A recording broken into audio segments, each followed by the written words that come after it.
다시 한번 기도하면 동역자를 보내주신다. 예, 기도하면 동역자를 보내주신다라는 제목으로 또 하나님의 은혜 나누기 원합니다. 제가 여기 이번 주에 그 아기들이 걸리는 볼거리를 알아갖고 침이 분비가 되지 않습니다. 그래갖고 몇 마디만 하면 혀가 말라서 말을 못해요. 그래서 그 물을 많이 마시더라도 양해 부탁드리겠습니다. 여러분 유튜브 아시죠? 유튜브를 통해서 수익을 많이 내는 사람들 굉장히 한국에도 많고 전 세계적으로 굉장히 많습니다. 구글에서 그 유튜브 가장 수익을 많이 낸 유튜버 1위를 조사했는데요. 놀랍게도 유튜브 수익, 개인 이렇게 유튜브를 하면서 유튜브 수익을 가장 많이 낸 사람이 누구였냐면 7살짜리 소년이었어요. 라이언 토이즈 리뷰를 운영하는 라이언이라는 7살 아이인데요. 별거 아닙니다. 장난감을 가지고서 혼자서 가지고 놀아요. 재미있게 노는 건데 그 천진난만하게 그 장난감을 가지고 노는 장면, 그리고 그것을 가지고서 이게 어떻고 저떻고 좋아요 뭐 이렇게 말하는 것을요 동영상으로 녹화해서 그 리뷰를 이제 유튜브에 실는 건데요. 이거를 동영상 하나가 올라가면은 수천만 명이 봐요. 그렇죠? 그리고 이것을 통해서 어마어마한 그 광고 수익과 뭐 이렇게 구글에서 그렇게 돈을 많이 보내줍니다. 1년 동안 얼마를 버냐? 이 7살짜리 아이가 2,200만 달러, 하나로 244억 8,600만 원을 1년 동안 번다고 합니다. 유튜브 수익만. 놀랍지 않습니까? 7살짜리 아이가요. 세상은 완전 달라졌습니다. 여러분 인터넷 시대, 그리고 유튜브와 같은 이런 미디어 플랫폼이 이렇게 누구에게나 개인이 이것을 응용해서 모든 세계 사람들에게 어필할 수 있는 그런 시대가 되었어요. 그래서 이렇게 그쵸, 그 7살짜리 아이도요 전 세계 모든 사람들을 대상으로 그죠, 장난감 아이, 물론 그거는 아이들이 보겠지만 목소리를 낼 수가 있는 것이고요, 그죠? 그리고 이 유튜브라는 모두에게 다가갈 수 있는 이 온라인 미디어 플랫폼, 이게 대단합니다. 정말로 시대가 완전히 바뀐 것 같아요. 자, 그런데 아무리 시대가 바뀌어도, 그리고 아무리 이 테크닉이 발달하고 뭐 SNS 시대가 되고 뭐 인터넷 시대가 된다 해도 이런 온라인과 이런 테크닉으로 커버가 안 되는 일들이 있는 거예요. 그게 무엇입니까? 그 중에 하나가 무엇이냐면 예수 그리스도의 사랑을 전달하는 거예요. 여러분 복음을 전파하고 영혼을 세우는 그 사역을 이런 미디어로 할 수가 있냐라는 거예요. 물론 미디어의 도움을 조금 얻을 수는 있어요.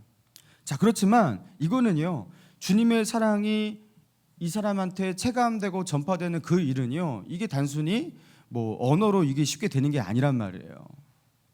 직접 다가가서 주님의 사랑을 그들에게 보여주지 않으면, 전하지 못하면 사람들은 마음의 문을 열지 않고 듣지 않기 때문입니다. 자, 이번에 우리가 영상을 본 것 같이 저 영암군 미산리와 그리고 저기 완도군 소안도까지 우리가 다녀왔습니다.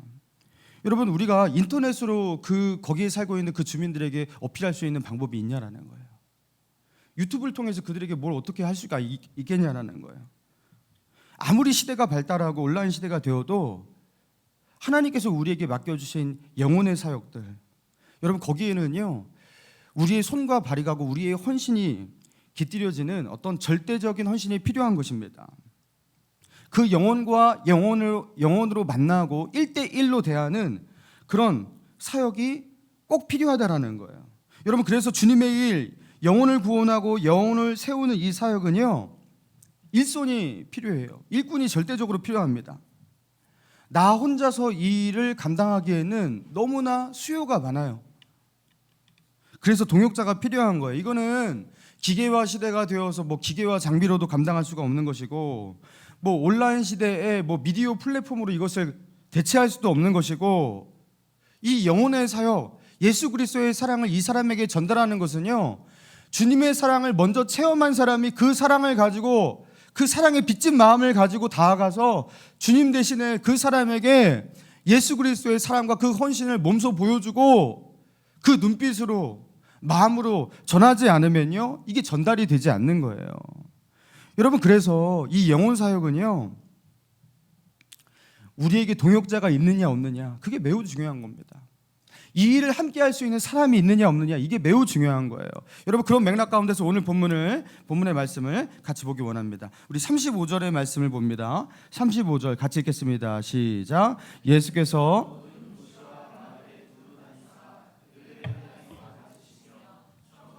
전파하시며 병과 모든 약한 것을 고치시니라. 아멘. 자, 앞서 9장에서도 그렇고요, 8장에서도 그렇고 계속해서 어떤 일이 나옵니까? 예수님께서 가버나움을 중심으로 기적을 일으키시고 기적이 꼬리를 물고 일어나는데 그 시간 순서가 계속 이어지고 있거든요. 그 이후에 그 중간에 계속하면서 기적의 릴레이를, 연쇄적으로 일어나는 기적의 릴레이를 그렇게 보여주고 언급했습니다. 자, 이제 오늘 보면 35절에서는요, 그 기적의 릴레이를 계속 말할 수는 없잖아요. 그러니까 그 이후에 일어난 모든 예수님의 사역들, 기적들, 그것을 아우르면서 이렇게 표현하고 있는 거예요. 예수께서 모든 도시와 마을에 두루 다니사. 자, 예수님께서 어떤 도시와 어떤 마을로 다니셨다고요? 여러분, 이거 굉장히 중요한 수식어입니다. 모든 도시와 모든 마을로. 그러니까 이 마태복음을 기록한 저자의 관찰과 그리고 사람들에게 들은 어떤 소문을 보아도 예수님은 할 수 있는 한 모든 도시, 그리고 그 도시는 이제 보통 도시는 뭐 성곽이 있고 이제 이렇게 있잖아요. 근데 그 도시 곁에 또 이렇게 작은 부락의 마을들이 있을 거 아니에요. 모든 도시와 그리고 그 작은 부락의 마을들까지 예수님은 다 거기를 다니려고 했어요. 하나도 빼놓지 않고 그곳을 다 다니면서 거기에 있는 회당에 들어가서 어떻게 하셨다고요? 회당에서 가르치시며, 그리고 천국 복음을 전파하시며, 그리고 모든 병과 모든 약한 것을 고치시니라. 예수님은 이 사역을 하기 위해 예수님은요, 모든 도시와 마을에 두루두루 다니셔서 아무튼 한 곳도 빼놓지 않고 다니려고 그렇게 애를 쓰시면서 돌아다니셨어요. 그러니까 몇몇 주요 도시 다니면서 야, 이제는 분위기가 탔네. 이제 나를 이런 주요 도시 몇몇, 거점 도시 몇몇 다녔으니까 이제 나를 다 알아보겠지. 예수님은 이런 식으로 사역하지 않으셨다라는 거예요. 할 수 있으면 모든 곳에 다 찾아가셔서 거기에 있는 영혼들을 만나고 거기에 있는 영혼들을 치료하고 그들에게 복음을 전파하고 그들에게 가르치시려는 그 예수님의, 그 사람들을 다 만나고 싶어하는 예수님의 무엇이 느껴집니까? 열정이죠. 이 복음을 전하는데 예수님께서 손과 발로 뛰면서 그들에게 복음을 전하려는 그 예수님의 열정이 있었다라는 거예요. 자, 그런데요, 아무리 다녀도 사람들이 끊임없이 예수님을 찾아오는데요. 자, 36절을 봅니다. 자, 36절 읽겠습니다. 시작. 무리를 보시고 불쌍히 여기시니 이는 그들이, 자, 무리들이 예수님을 향해서 찾아오는데요, 저 멀리에서도 와서 예수님의 말씀을 들으려고 하고요, 또 병고침을 받고자 하는 사람들이 예수님을 밤과 낮으로 기다리면서 줄지어 서서 막 찾아오는데 그들의 형편이 말이 아닌 사람들, 정말로 지치고 상한 영혼들, 이런 사람들이 끊이지를 않는 거예요. 자, 예수님의 몸은 하나입니다. 예수님은 한 곳에 계실 수밖에 없는데 그 예수님을 필요로 하는 사람들은 사방각지에 너무나 많았습니다. 그런데 그 예수님을 필요로 해서 예수님께 나오는 그 많은 무리들, 그 무리들을 향해서 예수님은 어떤 마음으로 보셨다고요? 그 무리를 보시고 불쌍히 여기시니 이는 그들이 목자 없는 양같이 고생하며 기진합니다. 그들이 너무 불쌍했어요. 그리고 목자 없는 양같이 그들을 그렇게 표현하셨어요. 목자 없는 양. 제가 얼마 전에 이스라엘 현지 그 선교사님이 이제 오셔서 제가 그 선교사님을 만난 적이 있었어요. 그 선교사님을 만나니까 그 선교사님이 그 이스라엘에서 이제 선교하면서 이제 보고 본 게 있잖아요. 말씀해 주는데 거기서 보니까 양들 있잖아요.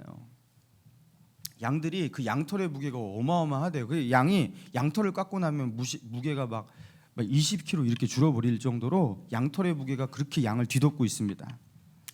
자, 그런데 이 양들이 그렇게 털을 가지고 있는 양들이 어떤 성향이 있냐면 아무리 그렇게 더운 날씨인데도 불구하고 양들은요 이렇게 때로 뭉치는 경향이 있대요. 그러니까 그 약한 자신의 어떤 그 약점을 보완하기 위해서 때로 다니려고 하는 건지 몰라도 아무튼 이렇게 때로 뭉치는 거예요. 그래서 이 양이 얼마나 미련한지 그렇게 더운 날씨에 때로 뭉쳐갖고 꽉꽉 밀집을 하면요, 그 가운데 있는 양들은 어떻게 되겠습니까?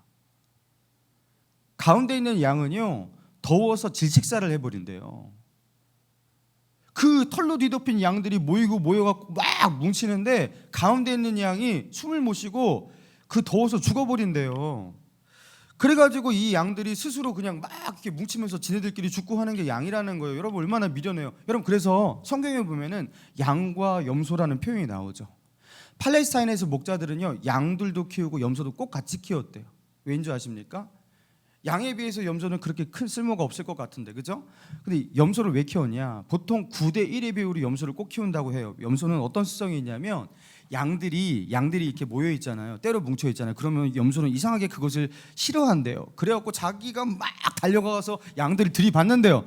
그러면 그걸 피하기 위해서 양들이 또 흩어진대요. 근데 흩어진 양들이 또 다시 모인대요. 그러면 또 염소가 거기를 들이받는데요. 그래서 염소를 꼭 키우는 거래요. 그래서 그제서야 알았습니다. 현지에 가서 이런 거를 또 들어야지 이게 아는 거예요, 그죠? 그래서 9대 1의 비율로 염소를 꼭 키우고, 염소가 없다면 개라도 키워서 양들이 모여 있을 때 그 양들을 이렇게 흐트러 뛰어놔야 한다라는 거예요. 여러분 양 아시죠? 양은 시력이 너무나 약해서 1m 앞에 있는 것도 정확하게 분간을 못하는, 잘 앞이 보이지 않아요. 혼자서 물을 찾아가는 것도 버거워요.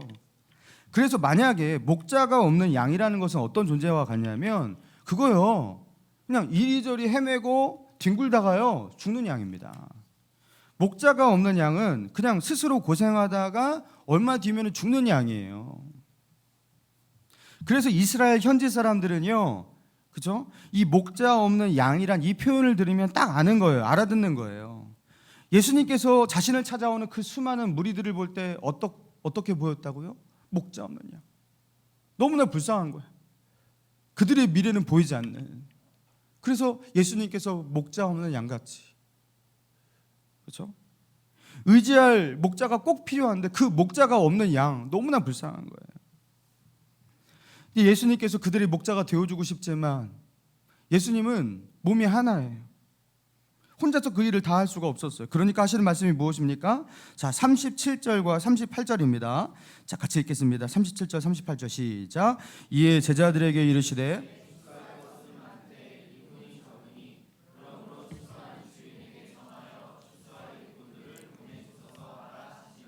자, 추수할 것은 많되 일꾼은 적으니. 자, 목자와 양의 비유를 말씀하시다가 갑자기요, 이건 목축업이잖아요. 자, 그런데 갑자기 장면이 바꿔서 바로 농업으로 바뀝니다. 추수할 일꾼들과 이제 그 밭들, 그 상상해 보시기 바랍니다.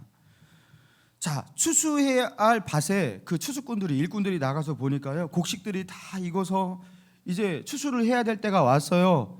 그것을 가만두고 이제 시간이 지나면요, 이것이 다 떨어져서 다 쓸모없게 다 버리는 거예요. 자, 그런데 그 넓은 드넓은 밭에 많은 곡식들이 있는데 그 투입된 일꾼들이 너무나 적어요. 제 시간에 이것들을 추수하기에는 너무나 부족한 일손들, 잘못하면 그 시기를 놓쳐서 다 버릴 수밖에 없는. 여러분 그때 어떻게 해야 한다고요?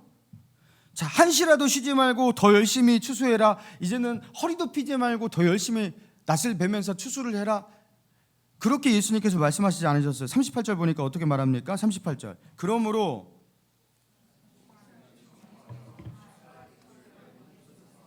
자, 추수하는 주인에게로 가라고 합니다. 추수하는 주인에게. 자, 추수하는 주인이 있다라는 거예요. 그러니까 이 밭의 주인이 있다라는 거예요. 알고 보니까 내가 일하는 이 밭은요, 내 밭이 아니었어요. 주인이 있는 밭이고, 주인이 있는 밭에 그 추수하는 그 주인이 나를 고용했던 거예요. 근데 만약에 추수꾼이 일꾼으로 거기 가서 일을 하려고 할 때 나 혼자 이 일을 감당하기엔 너무나 벅차요. 그러면 일꾼이 필요한데 그 일꾼을 어떻게 데려오냐? 그것은 누구의 몫이냐? 주인이 해야 할 몫이라는 겁니다. 그거는. 그래서 추수하는 주인에게 청하라는 거예요. 이 많은 농작물을 추수하기에 일꾼이 더욱 많이 필요합니다. 일꾼 지원 요청을 하라는 겁니다. 여러분 마찬가지로 이것이 뭘 말하는 것입니까? 우리가 하나님 나라의 일을 감당하고 주님의 일을 감당하고 주님이 주신 비전을 가지고 우리가 맡겨진 일을 감당하며 나아갈 때 여러분 내가 감당하기에 너무나 벅차고 혼자 감당할 수 없는 일이 있다고 해요. 여러분 그러면 먼저 어떻게 하라고요? 추수밭의 주인, 그 사역을 내게 맡기신 진정한 그 밭의 오너를 찾아가라는 거예요. 추수밭의 주인, 그 사역을 내게 맡기신 그분이 누구입니까? 하나님이잖아요. 먼저 하나님께 찾아가서 하나님께 이 밭 너무 큰데요, 혼자 할 수가 없습니다. 일꾼 지원을 요청합니다. 일꾼을 보내주십시오. 아니면 저 알곡들 다 버릴 수도 있습니다. 오너에게 호소하라는 거예요. 그 밭의 주인에게 호소하라는 겁니다. 여러분 그러니까요, 오늘 예수님께서 하신 이 비유의 말씀은요, 뭘 의미하는 거냐면 우리가 주님의 일을 감당할 때 우리가 붙들어야 될 중요한 원리를 말하고 있는데, 첫 번째로 하나님의 나라의 일을 혼자서 할 수 있다 없다? 없다라는 겁니다. 혼자서 할 수 없다라는 거예요. 혼자서 하려고 해도 안 되고요, 둘이 해야 할 일을 나 혼자 해냈다고 그것을 자랑 삼아 말할 일도 아니라는 거예요. 하나님 나라의 일은요, 같이 해야 되는 거예요. 자, 두 번째, 같이 일해야 할 사람이 필요해요. 동역자가 필요해요. 그러면 어떻게 하라는 겁니까? 주님의 일을 감당할 그 일꾼은 누가 보내신다? 예, 그 오너가 보내는 거예요. 이 밭의 주인이 보내는 거예요. 여러분 우리가 이걸 믿어야 한다는 겁니다. 내가 주님의 일을 하고 있어요. 근데 나 혼자 이 일 못하겠어요. 그러면 그 일 감당할 동역자를 보내달라고 하나님께 호소하면서 하나님께서 동역자를 붙여주시고 이 일 감당할 일꾼을 붙여주시고 그 일꾼을 세우는 일을 누가 하는 거냐면 하나님이 하시는 일이라는 것을 우리가 믿어야 한다는 거예요. 여러분 사람을 세우는 일은요, 물론 우리가 그 일도 우리가 감당해야 될 영역들이 분명히 있지만 여러분 하나님이 하시는 겁니다. 동역자 그냥 생기는 거 아니에요. 하나님께서 동역자를 붙여주시고 동역자를 세우는 줄 믿습니다. 여러분 그래서요, 하나님께서 동역자를 붙여주시고 우리가 하나님 나라의 일을 감당할 수 있도록 우리와 함께 그 일을 감당할 수 있는 사람을 붙여주신다는 것을 믿고 먼저 뭐 하라고요? 하나님께 엎드리고 하나님께 도움을 청하라는 거예요. 여러분 이게요 굉장히 중요한 원리입니다. 제가 총신대 그 신대원에서 저희 은사이기도 하신데요, 구약학 교수님이셨죠. 김지찬 교수님이 저기 독산도 신일교회 제가 있을 때 거기 이제 강의하러 이제 설교하러 오신 적이 있었어요. 그때 이제 개인적으로 이야기할 타이밍이 있어서 그 교수님과 얘기한 적이 있었어요. 제가 그때 이제 개척 준비한다고 그렇게 말했습니다. 그러니까요, 그 말 하자마자 이 교수님께서 그런 충고를 저에게 하셨어요. 자기가 유학할 때, 저 미국으로 유학해서 이제 거기서 이제 구약학을 이제 박사학위까지 그렇게 공부를 하셨는데, 그 유학할 때 자기는 자존심이 세가지고 누구에게 도와달라는 말을 한마디 못했다라는 거예요. 난 누구도 의지하지 않고 내가 이 유학생활을 마쳐보겠다, 이런 마음으로 갔다라는 거예요. 근데 거기 가서 너무나 고생했대요. 그러니까 자기만 고생한 게 아니라 자기 아내도 고생시키고 너무나 힘겹게 재정적 어려움에 시달리면서 겨우겨우 그 학위를 마치면서 그렇게 나올 수 있었다라는 거예요. 그러니까 별의별 고생을 다 하면서. 그런데요, 주위를 보니까 꼭 그렇게 하지 않고 유학생활을, 그렇죠? 누군가의 도움을 구하면서 내가 이런 일을 하는데 그 이 사역을 좀 도와주면 안 되겠냐 하면서 그 유학생활을 도움을 구하면서 동역자를 구하는 사람이 있더라는 거예요. 근데 그런 사람들은 자기보다 훨씬 수월하게 그 사역을 마치고 그리고 공부에도 온전히 전념해서 그것을 마친 뒤에 그렇게 돌아오더라는 거예요. 그러면서 뒤를 돌아보니까 깨달아지는 것이 있다라는 거예요. 내가 나 혼자의 힘으로 했어, 이거 뭐 별 자랑거리도 아니더래요. 그때 자기가 너무나 교만하니까 나 혼자의 힘으로 할 거야, 아무 도움도 필요 없어, 그런 마음을 가지니까요, 하지 않아도 될 고생을 혼자서 다 해놓고 결국에 자기 자랑밖에 남지 않더래요. 내가 혼자서 해냈어, 이렇게 고생하면서. 그러니까 별로 덕도 안 돼요. 그냥 자기 자랑일 뿐이니까. 그래서 결국에, 그렇죠? 동역자에게 도움을 구하는 이거를 하지 않으니까 참 그 일을 하는 것도 너무나 힘들 뿐더러 별로 덕스럽지도 않다고. 도움이 필요할 때 도와달라는 그 말 하지 못하는 거, 그거 진짜 교만이었다고.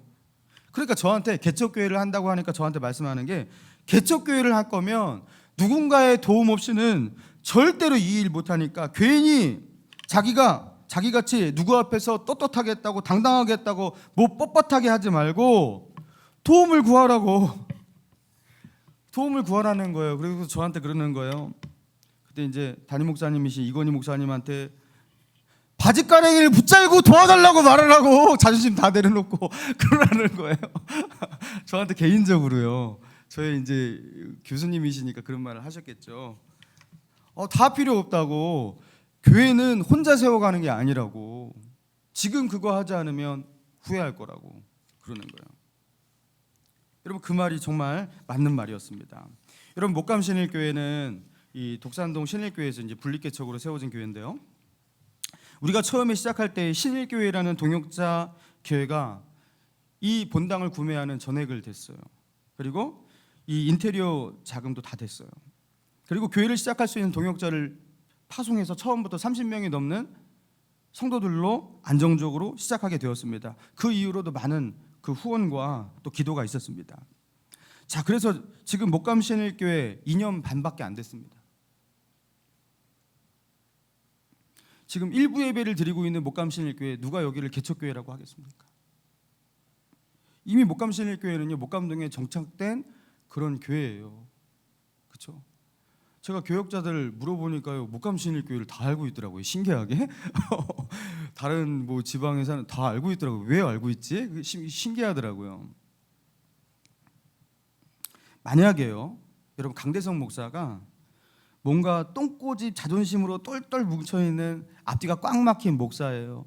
내가 나의 힘으로 주님만 의지하면서 해보겠다 막 이렇게 하면서 여러분, 그렇게 나는 누구의 도움도 필요 없습니다, 나 혼자서 누구도 의지하지 않고 해내보겠습니다 이러면서 혼자서 생개척을 했어요. 그리고 혼자서 전도했어요. 그리고 혼자서 열심히 예배당을 나름대로 마련하면서 그렇게 혼자서 했다고 해요.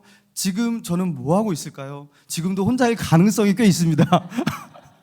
아마 지금도 혼자일 가능성이 있어요. 하나님께서 내게 보여주신 그 비전이, 그 사명이라는 것이 나 혼자 감당할 수 없는 것이라면 같이 해야 합니다. 같이 할 사람이 없다면 어떻게 합니까? 무릎 꿇어야 됩니다. 하나님, 동역자를 붙여주십시오. 하나님, 나에게 동역자를 보내주십시오. 여러분, 그렇게 호소하셔야 돼요. 저는 히어로물 그런 영화를 좋아해요. 막 히어로가 막 혼자서 다 해내는 영화 있잖아요. 그런 영화 볼 때 그 마블의 영화 같은 거, 그런 거 재밌어 하는데요. 여러분, 그런 히어로 영화들 여러분 왜 그렇게 인기가 많고 특히 남성분들 왜 그런 거에 그렇게 좋아하십니까? 여러분, 그게요, 우리의 판타지를 자극하기 때문에 그래요. 내가 성취해보지 못했지만 상상 속이라도 나도 저런 인물이 되고 싶은 어떤 그런 판타지 있지 않습니까? 나는 히어로가 아니지만, 그죠? 악당 수천 명, 수백 명이 막 찾아와서 막 에워싸고 있는데 나에게 맡겨, 혼자면 충분해. 딱 그러면서 따발총 들고 나아가서 막 혼자서, 그죠? 그리고서 결국에 나 멋있지, 딱 이렇게. 여러분, 이게 히어로 아니에요? 혼자서 슈퍼맨이 돼가지고서요, 그 악당들 다 쳐부수고 그 지구를 혼자서 구하고. 여러분, 얼마나 멋있고 통쾌합니까? 여러분, 우리 안에 내가 근데 그런 정도는 아니지만 그래도 비슷한 그런 히어로가 됐으면 좋겠다라는 그런 마음 속에서, 그런 욕구와 욕망 속에서, 야, 저 사람 대단한 사람이야, 야, 저거 혼자서 절대 하지 못할 일인데 저 사람이 혼자서 저거를 해냈대, 아마 저 사람 없었으면 우리 교회 많이 힘들었을걸. 그러면서요, 같이 일하면 좋을 일을 혼자서 멋지게 해내는 히어로가 되고 싶은 그런 욕망을 가지고서, 그렇죠? 그게 꼭 단순히 하나님 나라의 열정만이 아니라, 그렇죠? 그런 순수하지 못한 그런 마음을 가지고 히어로가 되고자 하는 욕망을 가지고서 여러분, 그렇게 헌신하는 사람들이 한국 교회에 되게 많았었어요.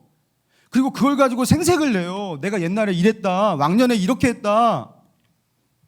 이런 목사님들이 아주 목회하면서, 그렇죠, 옛날에 정말로 주님 앞에 헌신한 목사님들 많습니다. 그거 인정합니다. 그런데 너무너무나 고생하고 혹사를 당했지만, 내가 교회를 위해서 이렇게 교회를 세우기까지 이렇게 헌신을 했고, 그 많은 것들을 내가 이렇게 헌신했는데 하면서 결국에는요, 그 교회의 영웅이 누구냐? 그분이 되는, 여러분, 그런 일들이 있다는 거예요. 여러분, 이게 결코 좋은 일이 아니라는 거예요. 동역자가 있어야 됩니다. 가능한 주님이 영광 받으셔야 돼요. 내가 영광 받으면 안 돼요. 물론 그렇게 헌신한 헌신은 가치 있는 것이고 분명 하나님의 상급도 있겠지만 우리의 그런 욕망 속에서 혼자 하는 그 일 속에서 함께하는 가치, 동역자와 힘을 같이 하면서 주님의 나라를 함께 세워가는 그 중요한 가치를 훼손할 수 있기 때문에 여러분, 그래서요, 저는요, 목감신일교회는 입지전적 인물 나올 필요 없습니다. 뭐 입지전적 인물이 나와갖고 뭐 그런 사람이 다 해냈다, 여러분, 그런 사람 굳이 있을 필요 없어요. 교회에서 그런 영웅 탄생해봤자 주님이 앉아야 될 자리에 그 사람이 앉게 되더라고요. 여러분, 주님의 일 하기 원하십니까? 동역자를 보내달라고 기도하시기 바랍니다. 주님, 일꾼을 일으켜 주십시오. 아니, 본인은 일꾼 되기 싫어서 일꾼을 일으켜 주십시오 이러지 말고요. 나는 차량 운행하기 싫은데 좀 차량 운행을 좀 하게 이러지 마시고요. 그런데 여러분, 아무리 기도해도 동역자가 세워지지 않아요. 동역자를 하나님께서 보내주시지 않아요. 그럼 어떻게 해야 합니까? 그러면요, 내가 바라보는 비전, 내가 꿈꾸는 그 일이 정말 주님의 일인지를 다시금 점검해야 돼요. 추수밭의 주인에게 일꾼을 보내달라고 하는데 주인이 자기 밭에 일꾼을 안 보내줄 리가 없거든요. 그게 정말로 주님의 일이면 주님은요, 그 호소에 응답하시거든요. 근데 하나님이 끝까지 안 보내주신다. 여러분, 내가 정말로 주인이 구하는 그 일을 구하고 있는 것인지, 나의 영광을 구하면서 하나님의 뜻으로, 하나님의 비전으로 포장하고 있는 것은 아닌지 제로 베이스에서 다시 생각하셔야 돼요. 주님은 주님의 나라를 위해서 일꾼을 보내달라고 할 때 일꾼을 보내주시는 좋으신 하나님인 줄 믿습니다. 여러분, 누가복음 6장 12절 이하에 이렇게 기록되어 있습니다. 이때 예수께서 기도하시러 산으로 가사 밤이 새도록 하나님께 기도하시고 밝음에 그 제자들을 부르사 그 중에서 12를 택하여 사도라 칭하셨으니, 여러분, 주님이 제자들을 12명을 세우실 때 어떻게 하셨다고요? 산에 올라가셔서 밤이 새도록 기도하셨다 나옵니다. 여러분, 그만큼 제자들을 세우신 그 사역이 중요했던 거예요. 밤을 새워 기도할 만큼 그렇게 중요했던 거예요. 여러분, 우리에게 동역자가 생긴다라는 거, 여러분, 그게 얼마나 중요하냐면 밤을 새워서 기도해서 그렇게 투자할 만큼, 하나님께 매달릴 만큼 여러분, 우리 곁에 동역자가 있다라는 거, 그게 그렇게 중요한 것입니다. 매우 중요한 거예요. 여러분, 그런데 그것을 너무나 당연하게 생각할 때가 있어요. 교회 가보면 옆에 있는 분들 항상 주일날 꼬박꼬박 나와서 주님의 일 감당해주고 자기의 몫을 해주고 그 곁을 지켜주니까 이게 당연하게 생각하시는 분이 있어요. 여러분, 아니에요. 여러분, 이런 동역자가 있다는 것은요, 주님이 주신 축복이고 은혜인 줄 믿습니다. 여러분, 지금 솔로이신 우리 청년분들 동역자가 필요하십니다. 그렇죠?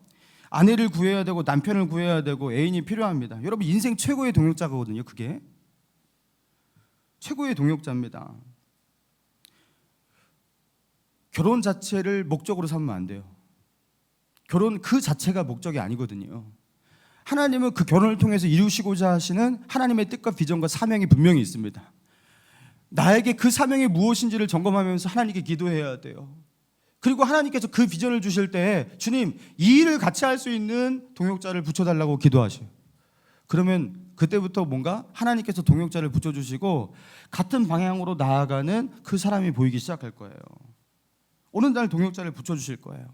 여러분이 나아가는 가정에서, 그 회사에서, 사업장에서 여러분과 뜻을 같이 할, 하나님 나라의 일을 같이 기도할 수 있는 동역자가 필요하십니까?